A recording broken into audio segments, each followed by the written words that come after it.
एक सुबह जब मैं अपने ऑफिस जाने ही वाला था, अग्राफेना जो मेरी रसोइया, धोबिन और घर संभालती थी मेरे पास आई और मेरे हैरानी की बात यह थी कि उसने बातचीत शुरू कर दी। वह हमेशा से बहुत चुप रहने वाली, सीधी, सादी और सरल औरत थी। पिछले 6 सालों में रोज के खाने के बारे में पूछने के अलावा उसने शायद ही कोई और बात कही। कम से कम मैंने तो उससे और कुछ नहीं सुना था। मैं आपसे एक बात करने आई हूँ साहब, उसने अचानक कहा। आपको वो छोटा कमरा किराए पर चढ़ा देना चाहिए। कौन सा छोटा कमरा? अरे वही जो रसोई के बगल में है। क्यों? क्योंकि लोग किराएदार रखते हैं इसलिए। लेकिन कौन उसे लेगा? कौन लेगा? अरे कोई किराएदार लेगा, और कौन? लेकिन भली औरत, वहां तो एक बिस्तर रखने की भी जगह नहीं है, उसमें हिलने डुलने की भी जगह नहीं है। वहां कौन रह सकता है? अरे रहने की क्या जरूरत है? जब तक सोने की जगह मिल जाए बस वही काफी है। वो तो खिड़की में रहेगा। कौन सी खिड़की? कौन सी खिड़की जिसे आपको पता ही न हो? अरे वही जो रास्ते में है। वो वहीं बैठेगा, सिलाई करेगा या कुछ और काम करेगा, शायद कुर्सी पर भी बैठ जाए। उसके पास अपनी कुर्सी है और मेज भी है, उसके पास सब कुछ है। अच्छा, तो ये वो कौन है? अरे एक अच्छा आदमी है, अनुभवी आदमी। मैं उसके लिए खाना बना दूंगी और उससे मैं 3 रूबल महीने के हिसाब से रहने खाने का किराया लूंगी।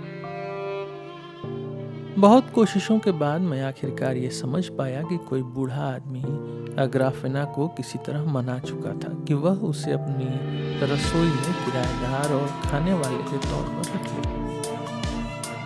जो बात अग्राफेना के दिमाग में घुस जाती वो पूरी होकर ही रहती। अगर मैं मना करता तो मुझे चैन नहीं मिलने वाला था। जब उसे कोई बात पसंद नहीं आती तो वह सोचने में डूब जाती और 2-3 हफ्ते तक गहरी उदासी में चली जाती। इस दौरान मेरा खाना खराब होने लगता, कपड़े इधर उधर गायब हो जाते, फर्श साफ नहीं होता। कुल मिलाकर मुझे बहुत कुछ सहना पड़ता। मैंने बहुत पहले ही देख लिया था कि ये कम बोलने वाली औरत कोई योजना बना ही नहीं सकती थी। अपने दिमाग से कोई नया ख्याल निकालना उसके बस की बात नहीं थी। लेकिन अगर किसी तरह कोई विचार उसके कमजोर दिमाग में बैठ जाए तो उसे रोकने का मतलब था कुछ समय के लिए मानसिक तौर पर उसका टूट जाना। इसलिए अपनी मानसिक शांति को किसी भी चीज से ज्यादा अहमियत देते हुए मैंने तुरंत हाँ कह दिया। क्या उसके पास पासपोर्ट है या कुछ और इसी तरह का कागज? हाँ बिल्कुल है। वह अच्छा आदमी है, अनुभवी आदमी है, 3 रूबल देने का वादा किया है। अगले ही दिन नया किराएदार मेरे साधारण से कुंवारे कमरे में आ गया। लेकिन इससे मुझे कोई परेशानी नहीं हुई, बल्कि अंदर से मैं खुश ही था। मैं आमतौर पर बहुत अकेले रहने वाला इंसान था। मेरे कोई खास दोस्त नहीं थे और मैं कहीं आता जाता भी नहीं था। मैंने 10 साल ऐसे ही अपनी दुनिया में सिमटे हुए बिता दिए थे, तो अकेलेपन की आदत पड़ गई थी। लेकिन इसी तरह के 10-15 साल और बिताना, वही अग्राफेना, वही कुंवारे कमरे, ये सोचकर ही मन बुझ जाता था। इसलिए अगर कोई नया इंसान आ रहा था और अगर वह ठीक ठाक स्वभाव का हुआ तो मेरे लिए तो वह किसी वरदान से या आशीर्वाद से कम नहीं था। अग्राफेना सही कह रही थी। मेरा नया किराएदार वाकई अनुभवी आदमी था। उसके पासपोर्ट से पता चला कि वह एक पूर्व सैनिक था। हालांकि यह तो मैं उसके चेहरे से ही पहचान सकता था। पुराने सैनिकों को पहचानना आसान होता है। अस्ताफी इवानोविच अपने जैसे लोगों में सबसे अच्छे उदाहरणों में से एक था। हम दोनों अच्छे से घुल मिल गए। सबसे अच्छी बात यह थी कि अस्ताफी इवानोविच कभी कभी अपने जीवन की कोई घटना सुनाया करता था। मेरी नीरस उबाऊ जिंदगी में ऐसा कहानी सुनाने वाला तो किसी खजाने से कम नहीं था। एक दिन उसने मुझे ऐसी ही एक कहानी सुनाई जो मेरे दिल पर गहरी छाप छोड़ गई। ये घटना कुछ इस तरह हुई।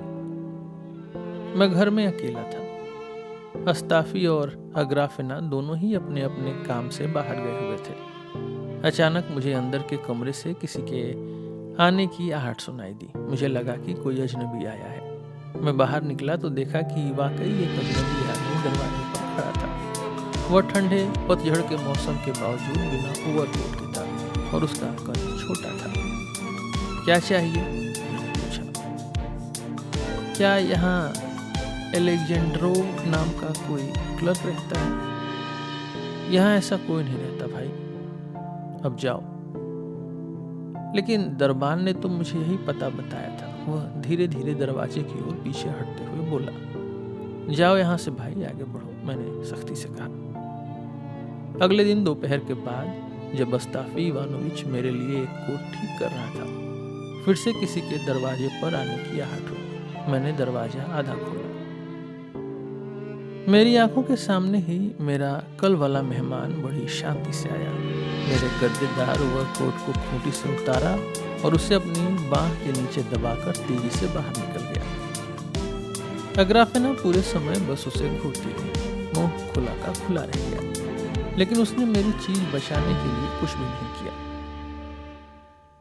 अस्ताफी इवानोविच फौरन चोर के पीछे भागा, लेकिन 10 मिनट बाद वह हांफता हुआ और खाली हाथ लौट आया। चोर पूरी तरह गायब हो चुका था। वाह, क्या किस्मत पाई है अस्ताफी इवानोविच। शुक्र मानो कि तुम्हारा क्लोक बच गया, नहीं तो वह तुम्हें बड़ी मुसीबत में डाल जाता, वह चोर। लेकिन इस पूरी घटना ने अस्ताफी इवानोविच पर ऐसा असर डाला कि मैं खुद चोरी को भूल गया और बस उसे देखता रह गया। वह इस बात को पचा ही नहीं पा रहा था। हर कुछ मिनट में वह अपना काम छोड़ देता, फिर दोबारा समझाने लगता कि कैसे यह सब हुआ। वह कैसे खड़ा था, कैसे उसके सामने से ही कोट उतारा गया, बस 1 गज की दूरी थी, और कैसे वह चोर को पकड़ नहीं पाया। फिर वह काम पर लौटता, फिर छोड़ देता, और आखिरकार मैं देखता हूँ कि वह दरबान के पास चला गया, उसे सब कुछ बताने और उसे डांटने कि उसने अपने इलाके में ऐसा कैसे होने दिया। फिर वह वापस आया और अग्राफिना को डांटने लगा, फिर दोबारा अपने काम में लग गया। लेकिन बहुत देर तक वह बड़बड़ाता रहा कि यह सब कैसे हुआ। वह यहाँ खड़ा था, वहाँ था, और हमारे सामने से बस 1 गज की दूरी से चोर कोट ले गया, वगैरह वगैरह। कुल मिलाकर अस्ताफी इवानोविच को अपना काम तो आता था, लेकिन वह बहुत धीमा और जिद्दी इंसान था। उसने हम दोनों को मूर्ख बना दिया, अस्ताफी इवानोविच। मैंने शाम को उसे चाय का गिलास देते हुए कहा। मैं समय बिताने के लिए उस चोरी की कहानी दोबारा सुनना चाहता था। बार बार यह कहानी सुनना और सुनाने वाले की गंभीरता देखना मुझे मजेदार लगने लगा था। मूर्ख ही तो बना दिया साहब। यह मेरा मामला नहीं था, लेकिन फिर भी गुस्सा आ रहा है। कोट मेरा नहीं था, फिर भी यह बात परेशान कर रही है। मेरी नज़र में इस दुनिया में सबसे घटिया चीज चोर ही होता है। कोई और इंसान वो चीज़ लेता है जिसे तुम दे सकते हो, लेकिन चोर तुम्हारी मेहनत का फल चुराता है, तुम्हारे पसीने की कमाई ले जाता है, तुम्हारा वक्त चुरा लेता है। उफ, बहुत बुरी बात है। इस पर बात भी नहीं की जा सकती। यह सोचकर ही गुस्सा आ जाता है। आपको अपनी चीज चोरी होने का दुख क्यों नहीं है साहब? हाँ, तुम सही कह रहे हो अस्ताफी इवानोविच। अगर चीज जल जाती तो ज्यादा अच्छा होता, लेकिन चोर के हाथ लगना ज्यादा परेशान करने वाला है। यह बहुत बुरा लगता है। बुरा? अरे और क्या। लेकिन हाँ, चोर भी तरह तरह के होते हैं। और साहब, एक बार मेरी मुलाकात एक ईमानदार चोर से हुई थी। ईमानदार चोर? लेकिन चोर ईमानदार कैसे हो सकता है अस्ताफी इवानोविच? इसमें आप बिल्कुल सही कह रहे हैं साहब। चोर भला ईमानदार कैसे हो सकता है? ऐसा कोई नहीं होता। मेरा मतलब बस यह था कि वह आदमी वाकई अच्छा था, लेकिन फिर भी उसने चोरी की। मुझे बस उस पर दया आ गई थी। कैसे, ऐसे कैसे हुआ अस्ताफी? यह करीब 2 साल पहले की बात है साहब। मैं लगभग 1 साल से बिना किसी काम के था, और उसी दौरान जब मेरी नौकरी छूटने वाली थी, मेरी मुलाकात एक गरीब बेसहारा आदमी से हुई। हमारी जान पहचान शराब खाने में हुई थी। वह पियक्कड़ था, आवारा था, भिखारी था। कभी किसी काम में लगा हुआ था, लेकिन अपनी शराब पीने की आदत की वजह से उसने अपनी नौकरी खो दी। ऐसा निकम्मा आदमी, भगवान ही जाने उसने बदन पर क्या पहन रखा था। कई बार तो यह भी समझ में नहीं आता था कि उसके कोट के नीचे कमीज भी है या नहीं। जो भी चीज उसके हाथ लगती वह उसे शराब में उड़ा देता। लेकिन झगड़ालू नहीं था, चुपचाप रहने वाला आदमी था, कोमल दिल का अच्छा इंसान था और मांगता भी नहीं था। शर्म आती थी उसे, लेकिन यह साफ दिखता था कि उसे पीने के लिए कुछ चाहिए। तब हम ही उसे पिला देते थे और इस तरह हम दोस्त बन गए, यानी वह मेरे साथ चिपक गया। मुझे इससे कोई फर्क नहीं पड़ता था। और कैसा आदमी था वह? जैसे कोई छोटा कुत्ता, हर जगह मेरे पीछे पीछे, जहां मैं जाता वह वहीं चला आता। और यह सब पहली ही मुलाकात के बाद हुआ। वह एकदम दुबला पतला था, जैसे कागज की पतली चिट हो। पहले उसने कहा आज की रात रुकने दो, तो मैंने उसे रोक लिया। मैंने उसका पासपोर्ट भी देखा, सब सही था। अगले दिन फिर वही बात और तीसरे दिन भी वही हाल। वह खिड़की के पास बैठा रहता और रात भी वहीं गुजार देता। मैंने सोचा यह तो मेरे साथ ही चिपक गया है। खाना पीना दो, रात में ठिकाना दो, मैं खुद गरीब आदमी और ऊपर से एक और का बोझ। इससे पहले वह एक सरकारी क्लर्क के पास इसी तरह जाया करता था।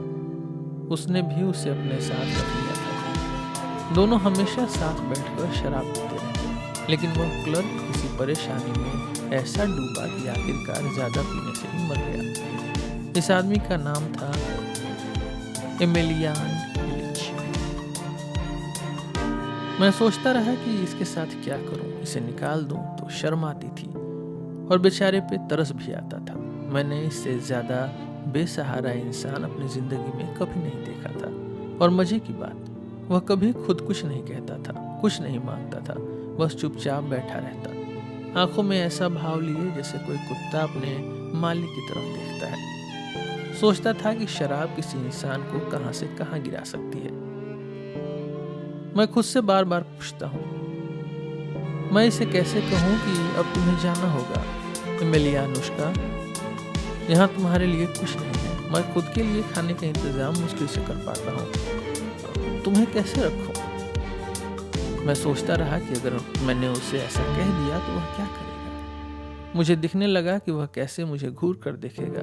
कुछ देर तक कुछ समझ नहीं पाएगा और जब उसे बात समझ आएगी तो कैसे वह धीरे से खिड़की के पास से उठेगा, अपने पुराने फटे चिथड़े रुमाल में अपनी चीजें बांधेगा। वही लाल धारी वाला पुराना रुमाल जो जगह जगह से फटा हुआ था, जिसमें भगवान ही जाने क्या क्या बंधा रहता था। फिर वह अपने पुराने घिसे पिटे कोट को ठीक करेगा ताकि वह थोड़ा ठीक ठाक दिखे, गर्मी भी दे सके और उसके छेद किसी को दिखे नहीं, क्योंकि वह आदमी नाजुक दिल था। फिर वह धीरे से दरवाजा खोलेगा और आंखों में आंसू लिए बाहर चला जाएगा। नहीं, कोई इंसान इस तरह बर्बाद हो जाएगा देखा नहीं जाता, दिल पसीज जाता है। और फिर मैं खुद से सोचता हूँ, मेरी खुद की हालत ही क्या अच्छी है, थोड़ा सब्र कर एमेलियानुष्का, मैं ज्यादा दिन यहाँ नहीं रहने वाला, मैं जल्द ही चला जाऊंगा, फिर तुझे मेरी कोई खबर भी नहीं मिलेगी। खैर साहब, हमारा परिवार दूसरी जगह चला गया और मेरे मालिक एलेक्जेंद्र फिलिमिनोविच अब इस दुनिया में नहीं रहे, भगवान उनकी आत्मा को शांति। उन्होंने मुझसे कहा, अस्ताफी इवानोविच, मैं तुमसे पूरी तरह संतुष्ट हूँ। जब हम गांव से लौटेंगे तो फिर से तुम्हें अपने साथ रख लेंगे। मैं उनके यहाँ बटलर नौकर था, बहुत अच्छे इंसान थे, लेकिन उसी साल उनका निधन हो गया। खैर, उन्हें आखिरी विदाई देने के बाद मैंने अपना सामान समेटा, जो थोड़े बहुत पैसे थे, और सोचा कि अब कुछ दिन के लिए आराम करूंगा। मैं एक बुजुर्ग औरत को जानता था, उसी के यहाँ जाकर एक कोना किराए पर ले लिया। कमरे में सिर्फ एक ही कोना खाली था। वह पहले नर्स रह चुकी थी, अब पेंशन मिलती थी और अपने लिए एक छोटा सा कमरा ले रखा था। अच्छा एमेलियानुष्का, अब अलविदा, मैंने सोचा, अब तो मुझे ढूंढ नहीं पाएगा। लेकिन साहब, आप सोच भी नहीं सकते, मैं एक जान पहचान वाले से मिलने गया था और जब शाम को लौटा तो पहली चीज़ जो मैंने देखी वह थी एमिलिया अनुष्का। हाँ साहब, वह मेरे बक्से पर बैठा था। पास में उसका पुराना चेकदार कपड़े का गट्ठर रखा था। वही पुराना फटा पुराना कोट पहने बैठा मेरा इंतजार कर रहा था और टाइम पास करने के लिए उसने बूढ़ी औरत से एक चर्च की किताब उधार ले ली थी, लेकिन उसे उल्टा पकड़ा हुआ था। इसने तो मुझे सूंघ ही लिया। मेरा दिल धक से रह गया। मैंने सोचा अब कुछ नहीं हो सकता, पहले ही क्यों नहीं निकाल दिया। मैंने उससे सीधा सवाल किया, पासपोर्ट लाए हो एमिलिया अनुष्का? मैं वहीं बैठ गया और सोचने लगा, क्या ऐसा आवारा इंसान मेरे लिए बहुत मुसीबत खड़ी करेगा। फिर मैंने सोचा ज़्यादा परेशानी नहीं देगा, खाना देना ही होगा। सुबह एक टुकड़ा ब्रेड और खाने में स्वाद लाने के लिए एक प्याज, दोपहर को एक टुकड़ा ब्रेड और प्याज, और रात में प्याज के साथ क्रॉस, एक तरह की रूसी शराब। और अगर भूख ज्यादा हो तो थोड़ा और ब्रेड, और अगर कहीं से गोभी का सूप मिल गया तो दोनों का पेट भर जाएगा। मैं खुद ज्यादा खाने वाला नहीं था और शराबी आदमी, जैसा कि हम सब जानते हैं, वैसे भी ज्यादा नहीं खाता। उसे बस जड़ी बूटी वाली ब्रांडी या हरी शराब चाहिए। यह अपनी पीने की आदत से मेरी कमाई चौपट कर देगा, मैंने सोचा। लेकिन फिर एक और ख्याल आया और साहब यह ख्याल दिल में गहरे बैठ गया। इतना कि अगर एमिलिया अनुष्का चला जाता तो शायद मुझे लगता कि अब मेरे पास जीने का कोई मकसद ही नहीं बचा। मैंने उसी पल तय कर लिया, मैं इसका पिता और रखवाला बनूंगा। मैं इसे बर्बाद होने से बचाऊंगा। मैं इसे शराब छोड़ने पर मजबूर कर दूंगा। ठीक है एमिलिया अनुष्का, रह सकते हो, लेकिन शर्त यह है कि तुम्हें मेरे कहे मुताबिक चलना होगा। मैंने सोचा पहले इसे किसी काम में लगाने की कोशिश करूंगा, लेकिन धीरे धीरे, एकदम से नहीं। पहले इसे थोड़ा आराम करने दूंगा, फिर देखूंगा कि यह किस तरह का काम कर सकता है। हर इंसान को अलग अलग काम के लिए खास हुनर चाहिए होता है। मैंने चुपचाप उसे गौर से देखना शुरू किया। जल्दी ही मुझे समझ आ गया कि एमिलिया अनुष्का बहुत ही बिगड़ा हुआ आदमी था। मैंने धीरे धीरे उसे समझाना शुरू किया। मैंने उससे कहा, देखो एमिलिया अनुष्का, तुम्हें अब सुधर जाना चाहिए। शराब छोड़ दो। देखो तुम कैसी हालत में घूम रहे हो। तुम्हारा यह पुराना कोट तो ऐसा है कि अगर बोलने लगे तो सीधा कहेगा कि मुझे छलनी बना दो। कुछ तो सोचो। अब इस सब पर लगाम लगाने का वक्त आ गया है। एमिलिया अनुष्का चुपचाप बैठा रहा, सिर झुका लिया। साहब आप यकीन नहीं करेंगे, शराब ने उसे इस कदर तबाह कर दिया था कि उसकी जुबान ही बंद हो गई थी। उसे कोई सीधी बात कीजिए तो वह ककड़ी की बात का जवाब फलियों से देता। मैं बोलता रहा, वह सुनता रहा और फिर एक गहरी सांस खींच लेता। मैंने पूछा, क्या हुआ एमिलिया निलिच, इतनी गहरी सांस क्यों ले रहे हो? ओह कुछ नहीं, तुम मेरी फिक्र मत करो अस्ताफी इवानोविच। क्या तुम्हें पता है आज सड़क पर दो औरतें आपस में लड़ रही थी। अच्छा फिर क्या हुआ? एक ने गलती से दूसरे की टोकरी गिरा दी जिसमें क्रैनबेरी भरे थे, तो दूसरी ने जानबूझकर उसकी क्रैनबेरी गिरा दी और पैरों से कुचल भी दी। अच्छा फिर क्या हुआ एमिलिया निलिच? कुछ नहीं अस्ताफी इवानोविच, बस ऐसे ही बताए। कुछ नहीं, बस ऐसे ही बताए। मैंने सोचा एमिलिया अनुष्का, तूने तो अपनी सारी अकल शराब में बहा दी। और जानते हो, एक साहब ने गोरोहोवी स्ट्रीट पर एक नोट गिरा दिया था, नहीं सादोवी स्ट्रीट पर था शायद, और एक किसान ने उसे देखा और बोला, मेरी किस्मत खुल गई। और तभी एक और आदमी ने उसे देख लिया और कहा, नहीं ये मेरी किस्मत का हिस्सा है, मैंने तुझसे पहले देख लिया। तो फिर एमिलिया निलिच। तो दोनों आदमी उस नोट के लिए झगड़ने लगे, अस्ताफी इवानोविच। फिर एक पुलिस वाला आ गया, उसने नोट उठा लिया, वापस उस साहब को दे दिया और उन दोनों को धमकी दी कि अगर दोबारा लड़ाई की तो जेल भेज देगा। अच्छा तो इसमें खास क्या हुआ एमिलिया अनुष्का? कुछ नहीं, बस लोग हंस रहे थे अस्ताफी इवानोविच। अरे एमिलिया अनुष्का, लोग क्या सोचते हैं इसकी परवाह क्यों करता है? तूने तो अपनी आत्मा एक तांबे के पैसे के लिए बेच दी। लेकिन जानता है एमेलियान इलिच, मैं तुझसे क्या कहने वाला हूँ? क्या अस्ताफी इवानोविच, कोई काम पकड़ ले, 100वीं बार कह रहा हूँ, कोई काम कर, अपनी हालत पर थोड़ा तो रहम कर। लेकिन मैं क्या कर सकता हूँ अस्ताफी इवानोविच? मुझे खुद नहीं पता मैं क्या कर सकता हूँ, और कोई मुझे काम पर रखेगा भी नहीं। इसीलिए तो तुझे निकाला गया था एमेलियन, उसका शराबी आदमी कहीं टिक नहीं सकता। और जानते हो, व्लास जो होटल में वेटर था, उसे आज ऑफिस में बुलाया गया था अस्ताफी इवानोविच। अच्छा, उसे क्यों बुलाया गया ये तो मुझे नहीं पता अस्ताफी इवानोविच, शायद उन्हें उसकी जरूरत थी इसलिए बुला लिया। मैंने सोचा हम तो बुरी हालत में हैं, गरीब एमेलियानुष्का, भगवान हमारे पापों की सजा दे रहा है। अब बताइए साहब, ऐसे आदमी के साथ क्या किया जाए? लेकिन चालाक था वो। मैं जितना समझाने की कोशिश करता वह उतना ही मेरी बात सुनता रहता। लेकिन जब देखता कि मैं गुस्से में आने वाला हूँ तो झटपट अपना पुराना कोट उठाता और खिसक जाता, जैसे वहां था ही नहीं। पूरा दिन इधर उधर भटकता और रात को शराब पीकर लौटता। पैसे कहाँ से लाता था भगवान ही जाने, मुझसे तो नहीं लेता था। आखिरकार मैंने उसे कह दिया, नहीं एमेलियान इलिच, तू बहुत बुरी हालत में जा रहा है, शराब छोड़ दे, मेरी बात मान।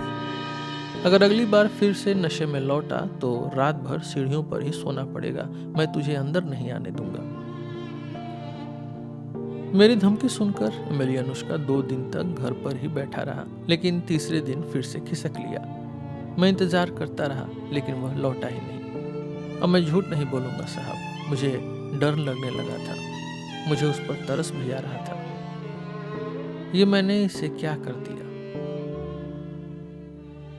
कहीं मैंने इसे हमेशा के लिए भगा तो नहीं दिया? अब बेचारा कहाँ गया होगा, कहीं भटक न जाए, भगवान रहम करे।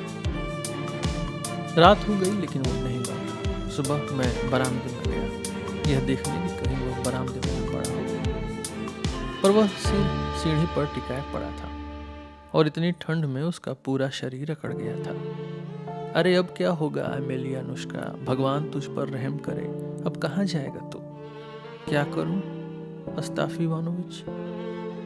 उस दिन तुम मुझसे नाराज थे, गुस्से में थे और बोले थे कि मुझे बरामदे में ही सोना पड़ेगा, तो मैंने हिम्मत ही नहीं की अंदर आने की अस्ताफी इवानोविच, और यहीं लेट गया। मुझे गुस्सा भी आया और दया भी। कम से कम कोई और काम तो पकड़ लेता एमेलियानुष्का, बजाय यहाँ सीढ़ियों की रखवाली करने के। क्या काम करूं अस्ताफी इवानोविच? मुझे इतना गुस्सा आया कि मैंने उसे कह दिया, अरे बदनसीब आदमी, अगर कुछ और नहीं आता तो सिलाई ही सीख ले। अपने इस फटे हाल कोट को तो देख, बस इसे तार तार करना ही बाकी रह गया है और तू इसे घसीटता फिर रहा है। कम से कम सुई उठा और इसके चिथड़े ही सिल ले, जैसे कोई सभ्य आदमी करता है। अरे शराबी! अब आप सोचिए साहब, उसने सच में सुई उठा ली। मैंने तो बस मजाक में कह दिया था, लेकिन बेचारा इतना डरा हुआ था कि उसने सच में सिलाई शुरू कर दी। उसने कोट उतारा और धागा पिरोने लगा। मैं देखता रहा।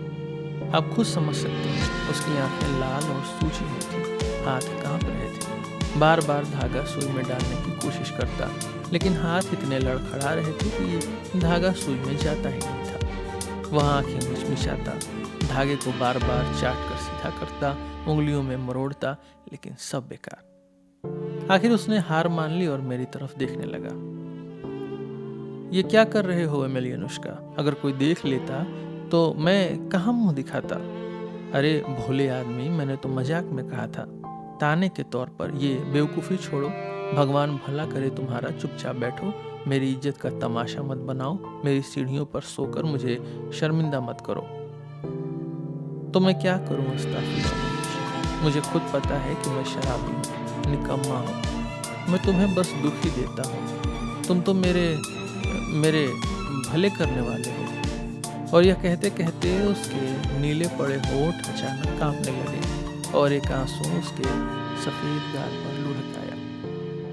वह ठोड़ी के खुरदुरे बालों पर अटका और फिर बेचारा एमेलियानुष्का फूट फूट कर रोने लगा। भगवान रहम करे, मुझे लगा जैसे किसी ने मेरे सीने में छुरा घोंप दिया हो। इतना नाजुक दिल इंसान, मुझे कभी उम्मीद नहीं थी कि वह ऐसा कर सकता है। कोई सोच भी सकता था। नहीं एमिलिया अनुष्का, मैंने सोचा, अब तुम्हें मैं पूरी तरह छोड़ दूंगा। जा, अपने रास्ते चला जा, जैसे कोई कूड़ा हो।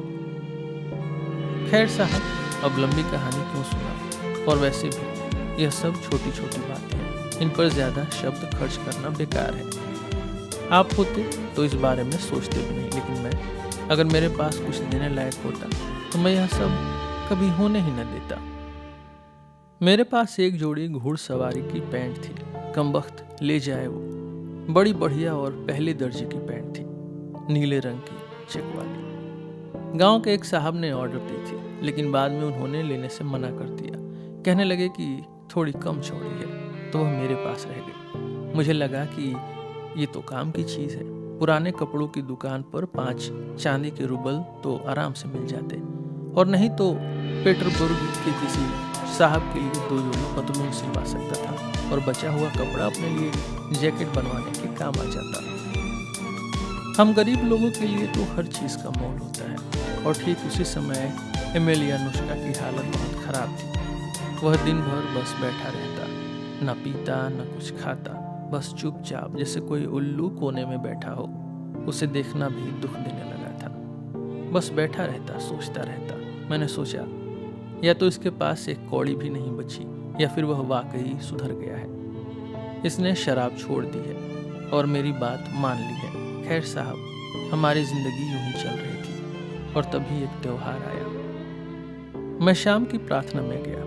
जब मैं लौटा तो देखा कि एमिलिया अनुष्का खिड़की के पास बैठा था, नशे में धुत, आगे पीछे झूलता हुआ। तो ये गुल खिला रहा था जना। मैंने सोचा, चलो जरा अपना सामान देखो। मैंने अपना बक्सा खोला, पैंट वहाँ नहीं थी। मैंने इधर उधर खोजा, गायब। हर जगह तलाश लिया, पैंट जैसे हवा में उड़ गई हो। मुझे लगा जैसे किसी ने मेरे सीने में छुरा मार दिया हो।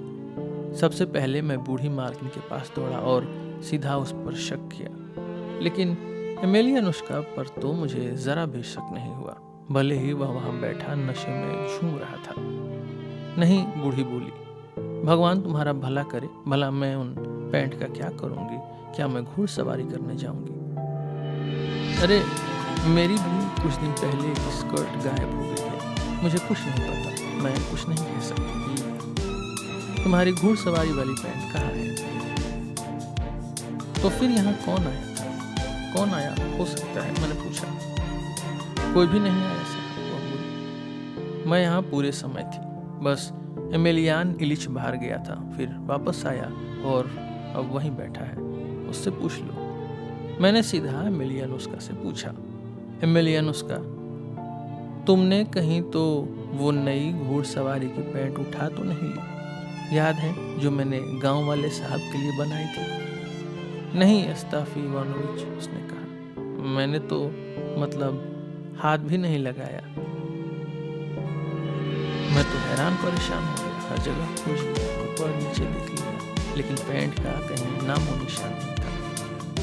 और एमिलिया अनुष्का बस वहीं बैठा झूल रहा था, आगे पीछे। मैं बक्से के पास बैठा था, झुका हुआ, और अचानक मैंने उसकी तरफ एक नजर डाली। हे भगवान!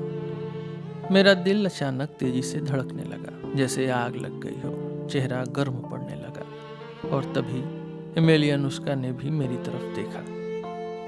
नहीं अस्ताफी इवानोविच, उसने कहा, तुम सोच रहे हो कि शायद वो घुड़सवारी की पैंट मैंने ले ली, लेकिन मैंने उसे हाथ भी नहीं लगाया। तो फिर गई कहाँ एमिलियान इलिच? नहीं अस्ताफी इवानोविच, मैंने उन्हें देखा तक नहीं। तो क्या एमिलियान इलिच वो खुद ही अपने पैरों पर चलकर भाग गई?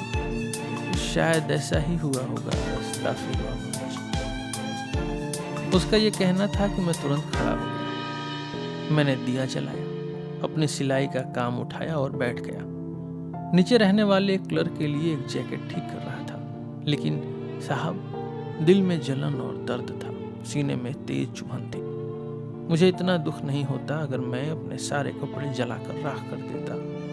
एमेलियानुस्का को भी समझ में आ गया था कि मैं अंदर से इतना गुस्से में हूँ। गुनहगार आदमी को दूर से ही आंधी का अंदाजा हो जाता है, जैसे परिंदों को तूफान का एहसास पहले से हो जाता है। अस्ताफी इवानोविच, एमेलियानुस्का ने अचानक बोलना शुरू किया। उसकी आवाज कांप गई।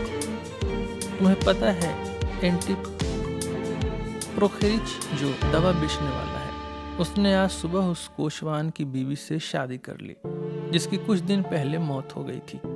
मैंने उसे ऐसी नज़र से देखा, ऐसे घूर कर देखा कि खुद भी वह कांप गया। उसने मेरी आंखों में सब कुछ पढ़ लिया। मैंने देखा कि वह उठा, बिस्तर के पास गया और वहां कुछ टटोलने लगा। मैंने इंतजार किया। वह वहीं कुछ देर तक खटर पटर करता रहा और धीरे धीरे बड़बड़ाता रहा, नहीं यहाँ नहीं है, अकेली चीज नहीं हुआ। मैं देखता रहा कि वह अब क्या करेगा। फिर उसने धीरे धीरे बिस्तर के नीचे घुसना शुरू कर दिया, हाथ पैर के बल रेंगते हुए। अब मुझसे बर्दाश्त नहीं हुआ। क्या कर रहे हो बिस्तर के नीचे, एमेलियान इलिच? पैंट ढूंढ रहा हूँ अस्ताफी इवानोविच, शायद नीचे गिर गई हो कहीं। अब मेरा गुस्सा उबल पड़ा। अरे, मैं जैसा आदमी, मेरी जैसी हालत, और तू मेरी मदद करने के लिए घुटनों के बल चल रहा है। गुस्से में मैंने उसे साहब कह दिया, जैसे ताना मार रहा हूँ। कोई बात नहीं अस्ताफी इवानोविच, देख ही लेता हूँ, मिल ही जाएगी कहीं न कहीं। मैंने उसे घूर कर देखा और कहा, सुनो एमेलियान इलिच। क्या हुआ अस्ताफी इवानोविच? तुमने ये पैंट चुरा ली है ना, जैसे कोई चोर डाकू चोरी करता है। बदले में क्या दिया तुमने? जो भी खाया पिया उसी का एहसान उतार रही थी। अब गुस्सा तो आ ही रहा था, लेकिन जब मैंने उसे घुटनों के बल मेरे सामने रेंगते देखा तो गुस्सा और बढ़ गया। नहीं अस्ताफी इवानोविच। और वह वैसे ही पड़ा रहा, मुंह के बल बिस्तर के नीचे। बहुत देर तक वैसे ही पड़ा रहा, फिर धीरे धीरे बाहर निकला। मैंने देखा वह पूरी तरह सफेद पड़ चुका था, जैसे चेहरे से सारा खून ही सूख गया हो। वह खड़ा हुआ और फिर धीरे से खिड़की के पास आकर बैठ गया और फिर करीब 10 मिनट तक बस यूं ही चुपचाप बैठा रहा। नहीं अस्ताफी इवानोविच, उसने कहा और अचानक खड़ा होकर मेरी तरफ बढ़ा। आज भी मैं उसे उसी हालत में देख सकता हूँ, डरावना लग रहा था। नहीं अस्ताफी इवानोविच, उसने दोबारा कहा। मैंने तुम्हारी पैंट को हाथ तक नहीं लगाया। वह पूरी तरह कांप रहा था, अपनी कांपती उंगली से खुद के सीने पर बार बार मार रहा था। उसकी आवाज इतनी लड़खड़ा रही थी कि मैं डर गया साहब। मैं बस वहीं बैठा रह गया, जैसे खिड़की की चौकी से चिपक गया हूँ। अच्छा एमेलियान इलिच, मैंने कहा, जैसा तुम चाहो। अगर मैंने अपनी नासमझी में तुम पर गलत इल्जाम लगाया तो मुझे माफ कर दो। रही बात पैंट की, तो जाने दो, उसके बिना भी जिया जा सकता है। हमारे हाथ पैर सलामत है, भगवान का शुक्र है। न हमें चोरी करने की जरूरत है, न किसी गरीब से भीख मांगने की। मेहनत करके कमा लेंगे। एमेलियानुस्का ने मेरी पूरी बात सुनी, लेकिन वहीं खड़ा रहा। मैंने ऊपर देखा, अब वह बैठ गया था और फिर पूरी शाम बिना हिले डुले वहीं बैठा रहा। आखिरकार मैं सोने चला गया, लेकिन एमेलियानुस्का वहीं उसी जगह बैठा रहा। सुबह जब मैंने देखा तो वह अपने उसी पुराने कोट के फर्श पर सिकुड़ कर पड़ा था। इतना टूट चुका था कि बिस्तर तक आने की हिम्मत भी नहीं बची थी। उस दिन के बाद साहब मैं उसे पसंद नहीं कर सका, बल्कि सच कहूँ तो पहले कुछ दिनों तक तो नफरत होने लगी थी। ऐसा लग रहा था जैसे मेरे ही बेटे ने मुझे लूट लिया हो, जैसे किसी ने मेरे दिल पर गहरा घाव कर दिया हो। आह एमेलियानुस्का, एमेलियानुस्का। लेकिन एमेलियानुस्का साहब पूरे 15 दिन तक बिना रुके शराब पीता रहा, हर वक्त नशे में धुत। सुबह निकलता, रात को देर से लौटता, और पूरे 15 दिनों तक मैंने उससे एक भी शब्द नहीं सुना। जैसे कोई दर्द उसे अंदर ही अंदर खा रहा हो, या जैसे वह खुद को पूरी तरह मिटा देना चाहता हो। आखिरकार वह थम गया। शायद उसके पास जो भी था वह खत्म हो गया था। अब वह फिर से खिड़की पर आकर बैठने लगा। 3 दिन और 3 रातें बीत गई। वह बस बैठा रहता, कुछ कहता नहीं, कुछ करता नहीं। और फिर अचानक मैंने देखा कि वह रो रहा था। बस वहीं बैठा बैठा धारो धार आंसू बहा रहा था, जैसे उसे खुद नहीं पता कि ये आंसू कहाँ से आ रहे हैं। किसी आदमी को यूं बैठकर फूट फूट कर रोते देखना बहुत दुखद होता है साहब। मैंने धीरे से पूछा, क्या हुआ एमिली अनुष्का?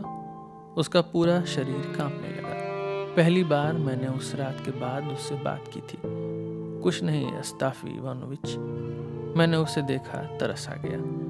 भगवान तुम्हारा भला करे एमिली अनुष्का। जो खो गया उसे भूल जाओ, अब ऐसे गुमसुम मत बैठो। ओह कुछ नहीं अस्ताफी इवानोविच, कोई बात नहीं। मैं कोई काम ढूंढना चाहता हूँ अस्ताफी इवानोविच। अच्छा, कौन सा काम एमिली अनुष्का? कोई भी काम? शायद मैं कोई नौकरी ढूंढ लूं जैसे पहले थी। मैं फेदोसाय इवानिच के पास पूछने भी गया था। मुझे अच्छा नहीं लगता कि मैं तुम्हारे ऊपर बोझ बनूं अस्ताफी इवानोविच। अगर मुझे कोई काम मिल गया तो मैं तुम्हारा सब कुछ चुका दूंगा। तुमने जो मुझ पर मेहरबानी की है उसका कुछ तो बदला दूंगा। बस करो एमिली अनुष्का, बस करो। जो बीत गया उसे जाने दो। अब इस बारे में और कुछ मत कहो। पहले जैसे ही रहो, सब कुछ वैसे ही चलने दो। नहीं अस्ताफी इवानोविच, तुम शायद सोचते हो कि, लेकिन मैंने तुम्हारी घुड़सवारी की पैंट को हाथ तक नहीं लगाया। ठीक है, जैसा तुम्हें सही लगे। भगवान तुम्हारा भला करे मेरी अनुष्का। नहीं अस्ताफी इवानोविच, अब मैं तुम्हारे साथ नहीं रह सकता, यह साफ है। तुम मुझे माफ कर दो अस्ताफी इवानोविच। अरे भगवान तुम्हें खुश रखे एमेलियान इलिच। कौन तुम्हें भगा रहा है? कौन तुम्हें निकाल रहा है? क्या मैंने ऐसा कुछ कहा? नहीं, लेकिन मेरे लिए अब इस तरह तुम्हारे साथ रहना सही नहीं है अस्ताफी इवानोविच। अब मैं चला जाऊं तो बेहतर होगा। वह इतना आहत था, अपनी बात पर अड़ा रहा। मैंने उसकी ओर देखा। वह सच में उठ खड़ा हुआ था और अपने पुराने घिसे पीटे कोट को अपने कंधों पर डाल लिया। लेकिन तुम जा कहाँ रहे हो एमिलियान इलिच? जरा सोचो तो सही, क्या करने जा रहे हो? नहीं, अब अलविदा अस्ताफी इवानोविच, अब मत रोको मुझे। और वह फिर से सुबकने लगा। अब मुझे जाना ही होगा। तुम अब पहले जैसे नहीं रहे। पहले जैसा नहीं रहा? मैं तो अब भी वही हूँ, लेकिन अकेले तो तुम खुद को खो दोगे एमिलियान इलिच। किसी मासूम बच्चे की तरह भटक जाओगे। नहीं अस्ताफी इवानोविच, जब तुम अब बाहर जाते हो तो अपने बक्से में ताला लगाते हो और ये देखकर मेरे आंसू निकल आते हैं अस्ताफी इवानोविच। मुझे जाने दो अस्ताफी इवानोविच, और जो तकलीफ मैंने तुम्हें दी उसके लिए मुझे माफ कर दो। और साहब वह चला गया। मैंने सोचा एक दिन में लौट आएगा, शाम को आएगा, पर नहीं आया। दूसरा दिन बीत गया, कोई खबर नहीं। तीसरा दिन भी निकल गया। अब मुझे डर लगने लगा। अब तो ऐसी बेचैनी हो गई कि ना मैं खा सकता था, ना पी सकता था, ना सो सकता था। उस आदमी ने मुझे पूरी तरह हिला दिया था। चौथे दिन मैं उसे ढूंढने निकला। हर शराब खाने में झांका, लोगों से पूछा, लेकिन एमिलियान अनुष्का का कोई अता पता नहीं। मैं सोच रहा था कहीं वह किसी गली के किनारे पड़ा न मिल जाए, मर गया होगा बेचारा। कहीं यूं ही किसी की ठोकर में आकर मिट्टी में दबा न रह जाए। मैं जब घर लौटा तो ऐसा लग रहा था जैसे मैं खुद मर चुका हूँ। अगले दिन फिर से उसे ढूंढने निकला। खुद को कोसता रहा कि मैंने उसे इस हालत में अकेला क्यों छोड़ दिया। 5वें दिन त्योहार की सुबह अचानक मैंने दरवाजे की चरमराहट सुनी। मैंने सिर उठाया और वहां मेरा एमिलियान अनुष्का खड़ा था। उसका चेहरा नीला पड़ा हुआ था, बालों में मिट्टी जमी हुई थी, जैसे कई दिनों से सड़क पर सो रहा हो। इतना दुबला हो गया कि बस एक तिनके जैसा दिख रहा था। उसने अपना पुराना कोट उतारा, बक्से पर बैठ गया और मेरी ओर देखने लगा। मैं उसे देखकर खुश हुआ कि वह लौट आया, लेकिन उससे भी ज्यादा दुख हुआ यह देखकर कि वह किस हालत में लौटा है। क्योंकि साहब, अगर मुझसे कोई ऐसी गलती हुई होती, अगर मैं किसी पाप में फंस गया होता, तो मैं कभी वापस लौटने की हिम्मत नहीं करता। मैं कुत्ते की मौत मर जाता, लेकिन कभी लौट कर नहीं आता। लेकिन एमेलिया अनुष्का लौट आया, और यह और भी दुख की बात थी। साहब, एक आदमी को इतनी बुरी हालत में देखना। मैंने उसकी देखभाल शुरू कर दी, उससे नरमी से बात करने लगा, उसे दिलासा देने लगा। तो एमेलिया अनुष्का, मैंने कहा, मैं खुश हूँ कि तुम लौट आए। अगर तुम और देर तक नहीं आते तो आज फिर मैं तुम्हें शराब खानों में ढूंढने निकलने वाला था। भूख लगी है? नहीं अस्ताफी वानोविच। अरे सच में नहीं लगी? देखो भाई, यहाँ कल का बचा हुआ गोभी का सूप रखा है, इसमें मांस भी था, बहुत अच्छा बना था। और ये लो ब्रेड और प्याज, खा लो, तुम्हें अच्छा लगेगा। मैंने जबरदस्ती उसे खिलाया, और जैसे ही उसने पहला कौर मुंह में डाला, मुझे समझ आ गया, बेचारे ने शायद 3 दिन से कुछ भी नहीं खाया था।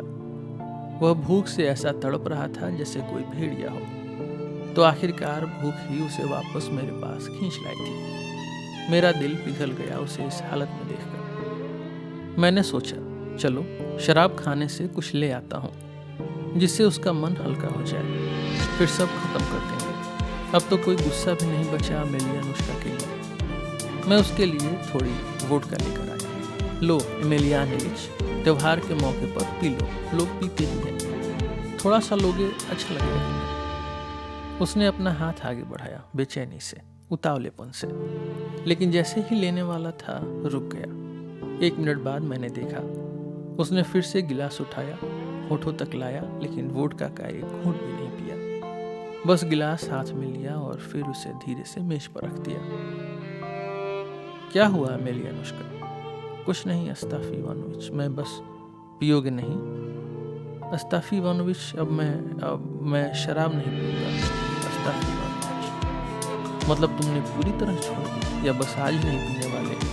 उसने कोई जवाब नहीं दिया। कुछ देर बाद मैंने देखा कि उसने सिर अपने हाथ पर टिका दिया। क्या हुआ एमेलिया अनुष्का, तबीयत ठीक नहीं लग रही? हाँ अस्ताफी वानोविच, अच्छा महसूस नहीं कर रहा। मैंने उसे उठाया और बिस्तर पर लिटा दिया। मैंने देखा वह सच में बीमार था, सिर जल रहा था, पूरा शरीर बुखार से कांप रहा था। मैं पूरे दिन उसके पास बैठा रहा। जैसे जैसे रात हुई उसकी हालत और खराब होती गई। मैंने उसके लिए थोड़ा तेल, प्याज, क्वास और ब्रेड मिलाकर दिया। लो थोड़ा सा खा लो, शायद इससे आराम मिले। लेकिन उसने सिर हिलाकर मना कर दिया। नहीं अस्ताफी वानोविच, आज मैं खाना नहीं खाऊंगा। मैंने उसके लिए चाय बनाई, बूढ़ी औरत को भी हड़बड़ा दिया, लेकिन कुछ असर नहीं हुआ। अब मैंने सोचा, अब मामला गंभीर होता जा रहा है। तीसरी सुबह मैं डॉक्टर बुलाने गया। वह पास में ही रहता था। नाम था कोस्तोप्रावोव। मैं उसे तब से जानता था जब मैं बोसुम यागिन परिवार में नौकरी करता था। एक बार मुझे तकलीफ हुई थी, तो उसी ने मेरा इलाज किया था। डॉक्टर आया, उसने एमेलिया अनुष्का को देखा और बस इतना बोला, अब ज़्यादा उम्मीद नहीं है, अब मेरे आने से कोई फ़ायदा नहीं, लेकिन चाहो तो एक पाउडर दे सकते हो। मैंने सोचा यह तो बस डॉक्टरों की चाल है। मैंने पाउडर नहीं लिया और फिर 5वां दिन आ गया। वह वहीं पड़ा था। साहब, मेरी आंखों के सामने दम तोड़ रहा था। मैं खिड़की के पास बैठा था, अपने हाथ में सिलाई का काम पकड़े हुए। बूढ़ी औरत चूल्हा गर्म कर रही थी। कोई कुछ नहीं बोल रहा था। पूरा घर एकदम शांत था। मेरा दिल जैसे टूटकर बिखर रहा था उस निकम्मे आदमी के लिए। ऐसा लग रहा था जैसे मेरा अपना बेटा मुझसे छीन रहा हो। मैं जानता था कि एमेलिया अनुष्का मुझे देख रहा था। सारा दिन मैंने उसे कुछ कहने के लिए हिम्मत जुटाते देखा, लेकिन वह कह नहीं पाया। आखिरकार मैंने खुद उसकी ओर देखा। उसकी आंखों में इतना दर्द था कि मेरा कलेजा कांप गया। वह मुझे ही घूर रहा था, लेकिन जैसे ही मेरी नजरें मिली, उसने झट से अपनी आंखें नीचे कर ली। फिर धीरे से कहा, अस्ताफी इवानोविच, क्या बात है एमेलिया अनुष्का? अगर तुम मेरी इस पुरानी कोट को किसी पुरानी चीज की दुकान पर बेचने जाओ तो कितने पैसे मिलेंगे? पता नहीं एमेलियान इलिच, शायद 1 रूबल मिल जाए। लेकिन मैं सोच रहा था अस्ताफ इवानोविच कि 3 रूबल तो मिलने ही चाहिए।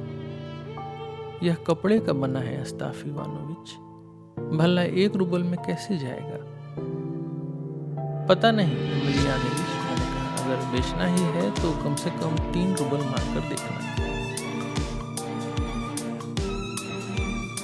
कुछ देर वह चुप रहा, फिर धीरे से बोला, अस्ताफी इवानोविच, क्या है एमेलियानुष्का, जब मैं मर जाऊं तो मेरी कोट मत पहनाना मुझे, बिना उसके भी मैं आराम से पड़ा रहूंगा।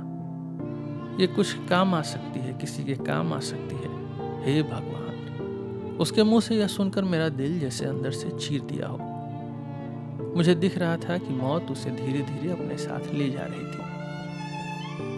हम फिर कुछ देर चुपचाप बैठे रहे। 1 घंटा बीत गया।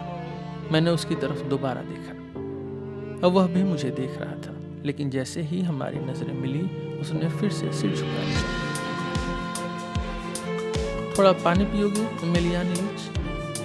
हाँ अस्ताफी इवानोविच, दे दो, भगवान तुम्हारा भला करे। मैंने उसे पानी पिलाया। शुक्रिया अस्ताफी इवानोविच, उसने धीरे से कहा। और कुछ चाहिए एमेलियानुष्का? नहीं अस्ताफी इवानोविच, कुछ नहीं चाहिए, बस क्या?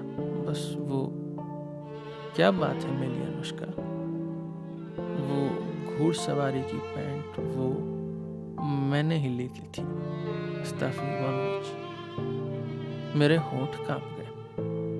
मैंने उसके सिर पर हाथ रखा और धीरे से कहा, कोई बात नहीं एमेलियानुष्का, भगवान तुम्हें माफ करे।